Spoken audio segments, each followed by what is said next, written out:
आपल्या देशात एकदम कमी वयामध्ये आणि पहिल्याच अटेम्प्टमध्ये AIS अधिकारी बनण्याचा मान मिळवणाऱ्या पूजा सिंगलची 17,000 कोटी रुपयाची घोटाळ्याची कहाणी जाणून घेऊया मित्रांनो। व्हिडिओवरती जर नवीन असाल तर लाईक करा, शेअर करा, सबस्क्राइब करा आणि व्हिडिओ शेवटपर्यंत बघा। तर 21व्या वर्षी IAS अधिकारी होण्याचा मान जिच्या नावावरती आहे अशी पूजा सिंगल फर्स्ट अटेम्प्ट मध्येच UPSC क्लिअर करणारी महिला IAS अधिकारी होऊन काय काय कर्तृत्व गाजवली आणि आज आपल्या देशाचा जनतेचा पैसा स्वतःच्या घशात घालून स्वतः जेलमध्ये बसली आहे। तर जाणून घेऊया तरुण IAS अधिकारी बनण्याचा मान इंडियामध्ये तिच्या नावावरती आहे। पहिल्याच अटेम्प्ट मध्ये म्हणजे 21व्या वरती IAS अधिकारी UPSC क्रॅक करून SDM बनण्याचा मान सुद्धा तिच्या नावावरती आहे। 7 जुलै 1978 साली जन्म झालेली पूजा सिंगल हजारीबाग जिल्हा येथे SDM म्हणून कारभार पहिल्याच याच्यामध्ये मिळाला। SDM म्हणून कारभार पाहत असताना कामामध्ये सुसूत्रता, दबदबा, शिस्त या सगळ्याच्या जोरावरती तिने चांगल्यापैकी आपल्या नोकरीमध्ये पकड निर्माण केली। आणि हेच नव्हे तर एक खूप दिवसापूर्वी गाजत असलेला घोटाळा पुस्तकांचा, की ज्यावेळेस आज जमाना हे पुस्तक आहेच पण जमाना ऑनलाईन गेलेला आहे, पण त्यावेळेस साधारणतः 2000 नंतरची गोष्ट आहे ही, 2007च्या अगोदरचा कालावधी, एक पुस्तक घोटाळा का करोडोचा घोटाळा आणि ज्याची खबर SDM ला लागली म्हणजे पूजा सिंगलला, आणि कशा पद्धतीने हा घोटाळा बाहेर काढला।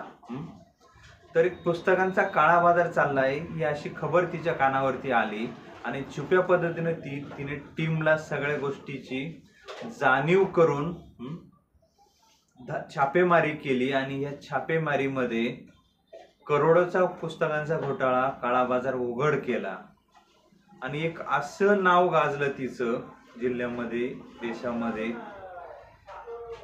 तर त्यामुळं चांगल्या पद्धतीने तिला एक ओळख मिळाली, नाव मिळालं, दबदबा निर्माण झाला आणि तिथूनच पुढे तिची ही कारकीर्द चेंज झाली। पण त्या काळामध्ये तिनं महिलांसाठी जनजागृती मोहीम राबवल्या, अनेक समाज उपयोगी कामं केले। हे सर्व कामं करत असताना कुठंतरी तिच्या मनामध्ये एक पाल चुकली, पण तिचा हात काही बसा नका, कशा पद्धतीनं आपण 2 नंबर करू शकतो, घोटाळा करू शकतो। पण ह्या सर्व घोटाळ्याचा अभ्यास करून समाजात एक नाव निर्माण झालं आणि पुढे जाऊन 2007 नंतर तिची प्रमोशन झाली झारखंड मधील चतरा जिल्ह्यामध्ये डेप्युटी कमिशनर म्हणून, आणि तिथूनच खऱ्या तिच्या जीवनाला कायापालट झाली आणि मनरेगा योजनेमध्ये पहिलाच घोटाळा तिने केला 1,43,00,000चा। पण सुदैवानं कुठलाही पुरावा न लागू देता कुठलीच कारवाई तिच्यावरती झाली नाही। पण ही गोष्ट फगली वा म्हणून तिची डेअरिंग वाढली, लोभ वाढला, पैसा वाढत गेला आणि हे छोटे मोठे कारस्थान करून घोटाळा करणं ही तिची वृत्तीत बदल होत गेला। पण पुढे जाऊन सर्व संपत्ती या सगळ्या गोष्टी करता करता 6 करोड रुपयाची माया तिच्याकडे जमली, संपत्ती जमली। पण 2009 सालानंतर तिची खुटीच्या डीसीच्या पदी बदली झाली, खुटीची डीसी झाली ती. आणि बदली झाल्यामुळं आपण ईडीच्या रडारवरती येऊ नये, काही कारवाई होऊ नये म्हणून तिनं इन्कम टॅक्स बचावा म्हणून पुढे जाऊन तिनं एका एनजीओला बरेचसे पैसे देऊन टाकले. आणि बदली झाल्यानंतर इन्कम टॅक्स कसा वाचवता येईल, कशा पद्धतीनं घोटाळा दाबता येईल, हे सर्व सूत्र तिने तिच्या हातात घेतले. आणि पुढं ईडीच्या रडारवरती येऊ नये म्हणून खुटीच्या शासकीय कामांमध्ये तिनं जवळजवळ तब्बल 18 करोडचा घोटाळा केला. दुसरा तिसरा हा घोटाळा असेल, हा केला. बरीचशी माया जमवली आणि तिथूनच पूजा शिंगल ही ईडीच्या रडारवरती आली. पण ईडीच्या रडारवरती आल्यामुळं ईडीच्या बारीक लक्ष हालचाली तिच्यावरती होत्याच. पण तिचा पहिला पती आणि एक मुलगी तिला त्या दरम्यान झालेली होती, यांच्यामध्ये काही कारणास्तव एक विशिष्ट आले आणि हे मॅटर डायरेक्ट तलाकपर्यंत पोहोचलं. आणि बाकीच्या काही गोष्टी जुळाजुळव करून तिनं 2012 साली मुलीच्या जन्मानंतर पहिला पती राहुल पुरवार याच्याशी तलाक घेतलं, काडीमोड घेतलं आणि स्वतःची बदली करून घेतली. 2013 नंतर तिनं तिची पल्ला मुल्ला ह्या जिल्ह्यामध्ये डीसी म्हणून तिनं तिची बदली करून घेतली. पण हे सर्व चालत असताना मोह माया लोभ या गोष्टी वाढत गेल्या आणि पहिल्या पतीचा तलाक झालाय म्हणून तिची फेसबुकवरती ओळख झाली अभिषेक झा यांच्याशी. अभिषेक एक डॉक्टर होता, चांगल्या पद्धतीनं प्रायव्हेट डॉक्टरशी ओळख झाली, प्रेम फुललं, लग्नही झालं. आणि त्याच दरम्यान एक गोष्ट अशी घडली की पल्ला मुल्लाचे इथे ड्युटी करत असताना मंत्री सीएम आणि अधिकारी यांच्याशी चांगल्या पद्धतीने तिची ओळख निर्माण झाली, घसरट निर्माण झाली आणि परत तिला एक घोटाळा करण्याची संधी मिळाली. तर तो घोटाळा होता दगड आणि खाणकाम व्यवसायातील.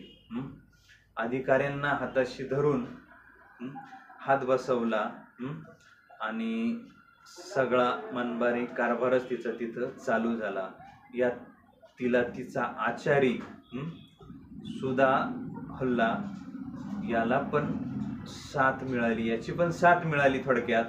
त्यानंतर जमिनीचा घोटाळा तिनं करायचा ठरवलं आणि हा खूप मोठा घोटाळा होता मित्रांनो.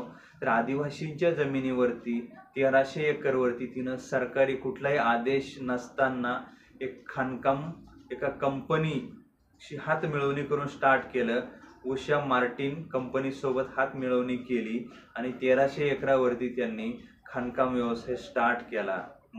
या दरम्यान जे डिव्हिजन ऑफिसर होते त्यांनी साफ दुर्लक्ष केलं आणि त्यांचा म्हणजे हातच बसला तिचं. आदिवासी लोकांनी बरेचसे मोर्चे आंदोलने केले पण सरकारचंच दुर्लक्ष आणि डिव्हिजन ऑफिसचं दुर्लक्ष. तर यामध्ये आदिवासी लोकांच्या हातात काहीच नाही मिळालं. पुढे जाऊन जर विचार करायचा म्हटला तर रघुबर दास बीजेपी ओडिसाचे राज्यपाल होते. त्यानंतर त्यांनी निवडणूक लढवून झारखंडचे सीएम झाले आणि पूजाची चांगली ओळख असल्यामुळं पूजाने तिची बदली रांचीला करून घेतली. रांचीला बदली झाल्यानंतर ईडीची करडी नजर तिच्यावरती होतीच. पण रघुबरदास बीजेपीचे राज्यपाल आणि झारखंडचे सीएम यांचाही बराचसा आसरा ओळख पाळख असल्यामुळं अजून चांगली गोष्ट पूजाला जमली. आणि 2019ला हेमंत सोरेन झारखंडचे नवीन मुख्यमंत्री झाल्यावर त्यांनी पूजेची बढती केली. मायनिंग इंडस्ट्रीची सेक्रेटरी म्हणून तिची निवड करण्यात आली, प्रमोशन झालं. 2020 साली असा या मायनिंग इंडस्ट्रीमध्ये एक घोटाळा झाला आणि तो केला होता इंजिनियर राम विनोद, जो पूजाचं कामकाज बघायचा, पूजाच्या अंडर त्याचं काम चालायचं मायनिंग इंडस्ट्रीमध्ये. राम विनोद सिन्हा याला ईडीकडून अटक करण्यात आली आणि इथंच पूजाचा डाव फसला. जवळजवळ या राम विनोद सिन्हाकडं त्याचा पगार आणि संपत्तीच्या 69% जास्त संपत्ती मिळून आली. आणि ह्या संपत्तीमध्ये आणि ह्या घोटाळ्यांमध्ये पूजाचाही हात आहे हे राम विनोदनं ईडी समोर उघड केलं. पूजा विरोधात भरपूर मोठा असा पुरावा ईडीला मिळाला आणि ईडीने खोलवर जाऊन तपास फिरवला आणि हे स्पष्ट झालं का हजारो करोडचा घोटाळा पूजाने केलेला आहे. आणि पूर्ण प्लॅनिंग करून ईडीने छापेमारी करण्याचं ठरवलं. पण छापेमारी मित्रांनो एकाच जागी जर नाही झाली तर एकाच वेळेस पूजाच्या पतीच्या कंपनीवरती छापेमारी झाली. अभिषेक झा सासरे कामेश्वर झा यांच्याकडेही छापेमारी झाली आणि पूजाचे आई वडील त्यांच्याकडे धाड टाकण्यात आली. आणि पूजाचा शिये कोण सुयश कुमार याच्याकडे पण धाड टाकण्यात आली. असे 5-6 ठिकाणी ईडीने, NIA आणि ACBने या सर्वांनी आणि प्लस CRPF ची टीम अशा 6 टीमने मिळून 6 मे 2022 रोजी सर्व धाडी एकाच वेळेस टाकल्या. आणि ह्या धाडीमध्ये पूजाकडं कॅश 82 करोड रुपयाची सापडली. किती? 82. आणि अधिक मालमत्ता, बेकायदेशीर सर्व गोष्टी पूजाच्या कडे जी धाड टाकली तिथं मिळून आल्या. पण पूजाच्या पतीकडे धाड टाकण्यात आली आणि पूजाचा पती पल्स डायग्नोस्टिक अशी एक कंपनी चालवतोय, त्याच्याकडे बेकायदेशीर प्रॉपर्टी आणि बेकायदेशीर व्यवहार बरेचसे सापडले. त्यानंतर शिये सुमन कुमार याच्याकडे पण कॅश 19 CR आणि अवैध 150 करोडची प्रॉपर्टी सापडली. आणि सर्व चौकशी करता करता एकूण 17,000 करोड रुपयाचा घोटाळा झाला आहे या ईडीच्या कारवाईमध्ये निष्पन्न झालं. आणि 12 मे 2022 रोजी म्हणजे 6 मे ते 22 मे म्हणजे 6 दिवस कसून चौकशी झाल्यानंतर पूजा आणि बाकीचे सर्व अधिकारी आणि आई वडील, सासू सासरे, पती या सगळ्यांवरती कारवाई करून त्यांच्यावरती अटक वॉरंट जारी केले. आणि पूजाचा 21 वर्षात UPSC फर्स्ट अटेम्प्टमध्ये अटेंड करण्याचा रेकॉर्ड ब्रेक खुलासा ओपन झाला. मित्रांनो, किती खावं यालाही मर्यादा असते, बरोबर आहे की नाही? तर आज एवढं करिअरमध्ये स्ट्रगल करून जमवलेली माया, नाव, फेम सगळ्याच गोष्टी बर्बाद झाल्या आणि आज जेलची हवा पूजा सिंगल खात आहे. एक महिला अबला आहे असं म्हणतात. पण बघा मित्रांनो, तर तुम्हाला कशी वाटली ही पूजाची कहाणी?